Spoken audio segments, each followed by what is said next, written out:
tender itu yang dibandingkan itu tidak termasuk biaya pembebasan tanah. Iya. Hanya biaya per kilometer konstruksi dan kemudian iya. biaya operatingnya. Iya, operating, construction gitu-gitu yang diasumsikan. Jadi kalau kita tidak menghitung biaya lahan, sementara di Indonesia ini ada dua hal yang mesti dipertimbangkan. Iya. Ya, tolong saya dikoreksi kalau saya salah. Satu itu adalah Indonesia, tanah itu adalah ganti untung bukan ganti rugi, dan tanah di Indonesia itu adalah SHM. Iya. Ini beda banyak. dengan tanah di kerajaan. Ya, daerah kerajaan Saudi, kerajaan yang lain-lain itu beda tuh ya. Yeah. Tanah milik kerajaan. Yang kedua di negara komunis ini juga berbeda dengan di negara kita Republik Demokrasi seperti ini. Iya, iya. Ya, jadi pembebasan tanahnya nggak bisa dong seperti di negara komunis orang pindah begitu aja ikut. Kalau di kita nggak dong ya. Sudah begitu ini ganti untung begitu ya. Prosesnya panjang dan banyak orang yang spekulasi ngintip di mana dibeli duluan calonnya main dan sebagainya. Betul gitu ya? Iya. Boleh sedikit saya jelaskan lebih lanjut ya. Jadi apa yang disebutkan oleh Pak Agus, Prof Mahfud ya, membandingkan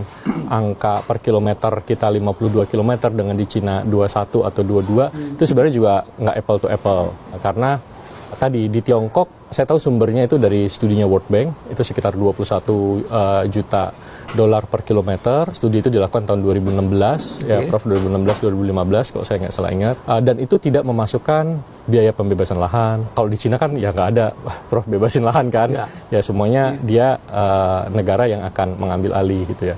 Terus kemudian tidak ada biaya sewa frekuensi untuk komunikasi, itu juga cukup mahal. Itu proyek di Indonesia juga cukup mahal. Terus tidak ada interest during construction gitu, karena semuanya dari sisi government yang support ya. Terus beberapa pembangunan fasilitas umum apa segala macam itu disubsidi sama pemerintah gitu. Jadi di sana begitu. Iya. Dan ada satu juga yang perlu dibedakan adalah karakteristik konstruksinya. Jadi kalau misalnya kita melewati daerah yang relatifly tanahnya bagus, kuat, terus kita nggak perlu bikin jembatan, nggak perlu bikin terowongan, ya itu tentunya cost per kilometernya beda. Nah, apalagi yang kita ke Bandung itu melewati. Iya, ke Bandung ada 11 tunnel gitu ya, terus strukturnya ada yang at grade gitu ya, tapi banyak juga yang ada harus layang, Prof, ya itu akan menambah biaya gitu. Jadi memang kalau untuk membandingkan secara simple apple to apple itu hampir mustahil gitu, sederhana gitu ya. Harus dilihat apakah konturnya, terus kemudian struktur tanah. Kita ngalamin Prof di Purwakarta ada satu terowongan tanahnya ambrol. Jadi si Cinanya juga bingung ketika dia melakukan geotek, kayaknya ini aman-aman aja, tapi ketika udah mulai bangun masuk gitu, kalau musim kemarau kuat, begitu kena air itu ambrol. Waktu saya sempat masuk dan itu yang sempat ada korban saat itu ya? Enggak, kalau ini enggak. Kalau ini enggak. Jadi saya sempat masuk dan lihat, ini jadi kayak pasir tanahnya gitu. Itu kita cukup lama menghandle isu itu. Jadi itu juga menimbulkan delay ya. Dan perlu diingat proyek ini juga kira-kira 4 tahun ya Prof ya, delaynya ya. Tadinya kan 2019 dijanjikan, tapi baru selesai di 2023 gitu. Jadi ada komponen-komponen biaya ini yang menurut saya tadi ya nggak bisa kalau kita hanya sekedar satu angka dibanding satu angka gitu ya. Kalau kita tidak membandingkan karakteristiknya apa segala macam itu sulit. Saya ambil contoh juga ada satu jalur pertama Prof ya, yang dibangun di Tiongkok kereta cepat itu Beijing-Tianjin. Beijing-Tianjin, Itu kira-kira 117 km tahapan awal. Cost overrun-nya itu hampir 2 kali lipat. Jalur pertama mereka masih belajar apa segala macam gitu ya Prof. Jadi learning curve. Iya, ada learning curve gitu. Tapi begitu semakin banyak dia bangun ya tentu cost-nya kan makin rendah. Nah, sementara di Indonesia tadi kita pertama nih, ya ini yang mungkin juga harus dimasukkan. Tapi tadi saya sepakat yang Prof bilang ya. Kalau memang ada kemudian ditemukan korupsi dan potensinya ya silahkan diperiksa. Ini penting gitu sekali karena masyarakat itu kan marah dengan koruptor saat ini begitu ya. Yeah. Jadi kita harus mendukung itu. Makanya harus benar-benar dipahami. Tapi nanti saya ingin juga pendapat Anda tentang korupsi itu. Kira-kira kalaupun ada korupsi di mana itu korupsi itu? Iya. Ya memang gini Prof. Jadi gue salah lanjutin ya. Jadi kita waktu ya akhirnya kasih rekomendasi kalau ini mau dijalankan ada beberapa studi yang harus diperdalam. Terus kemudian satu faktor dan ini yang menyebabkan kerugian KCIC ini cukup besar jadinya Prof. Selain bunga itu adalah exchange rate ya. Nilai tukar. Iya, nilai tukar. Jadi dari rupiah ke dolar dan ke yuan. Ya, yang parahnya mungkin dari dolar ke rupiah ya. Jadi kalau kita ingat waktu itu 2015 masih 13 ribuan gitu ya Prof. Terus sekarang kan kita 16.400 ya. Sementara yuan waktu itu kalau nggak salah di bawah 2.100, sekarang relatif sama lah gitu. WUS, saya sangat berkeberatan dengan orang-orang yang mengatakan bahwa WUS itu adalah menjadi hutang. Berapa banyak yang dapat dihemat dari orang-orang yang harusnya berjalan 45 jam, hanya dalam waktu 30 menit sudah sampai Jakarta.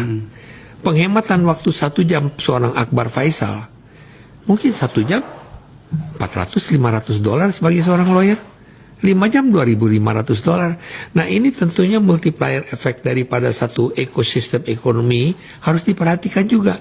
Dan kita sekarang mempunyai infrastruktur WUS. Bahwa kita ini utang, memang infrastruktur itu harus dilakukan pertama-tama oleh pemerintah. Pertama-tama, kita tidak punya teknologi, itu masalah kita. Walk day in my life, on the way ke Jakarta, naik bus, ikutan. Walaupun bus rugi, tapi kalau buat saya sangat bermanfaat. Yang sering ke Jakarta, kalau males perjalanan jauh, ini kan pakai bus, cuma 1 jam nyampe. Kita masih nunggu feeder. Tadinya iseng pengen naik kereta Parahyangan karena udah lama nggak pernah naik Parahyangan. Ternyata harganya 200.000. Cek harga bus 275.000. Yang mendingan naik bus lah. Itu pasti akal-akalannya pemerintah. Harga kereta Parahyangan dimahalin beda tipis sama bus supaya orang pada pindah ke bus, ya kan? Kita menuju ke kereta feeder untuk ke Padang.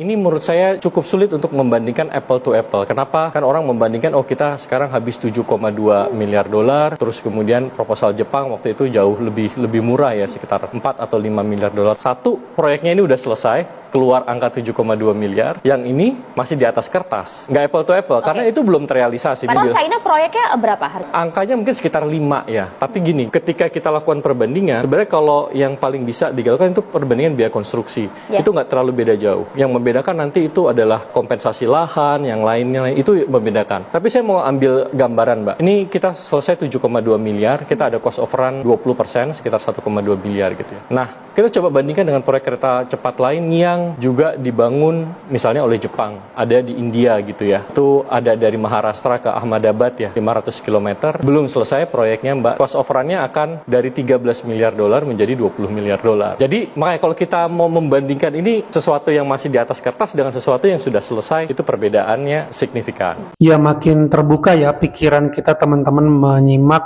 pernyataan-pernyataan dari ahlinya tentang kereta cepat ini ya teman-teman. Salah satunya ternyata kita diajarkan bahwa di negara lain pun ada cost of run ya, atau biaya yang timbul saat pengerjakan ya. Jadi nggak bisa dibandingkan dengan proposal Jepang yang hanya sekian miliar dolar, itu kan masih di atas kertas. Sementara apa yang di Indonesia ini sudah ada di atas tanah kereta cepatnya. Jadi makin terbuka, kita makin cerdas, makin pintar ya. Tidak bisa dibandingkan ya teman-teman, sesuatu yang bersifat blueprint hanya di atas kertas saja dengan sesuatu yang sudah jadi, yaitu kereta cepat ya teman-teman, WUS yang sudah selesai tanpa gejolak berarti. Ini nggak gampang ya, ada pembebasan lahan, ada biaya-biaya tak terduga, tantangan teritori. Jadi luar biasa lah pencerahan-pencerahan yang kita dapat belakangan ini dari kereta cepat yang awalnya ini bergejolak dan dianggap